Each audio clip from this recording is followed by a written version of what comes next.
Um, could you tell us like a story that you wanted to put in, or like a moment or memory that you wanted to add but opted not to?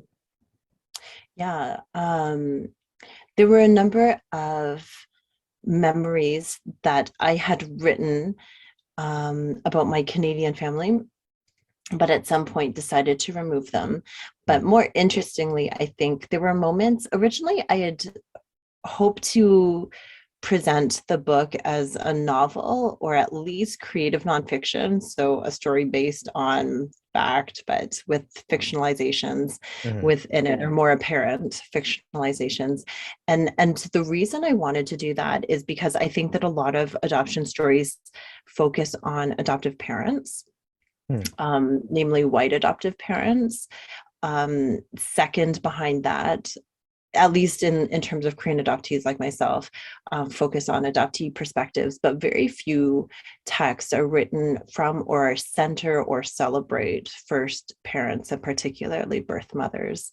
And I wanted to flesh out that figure in my text and make it a true character as opposed to sort of a stock character or a narrative prop.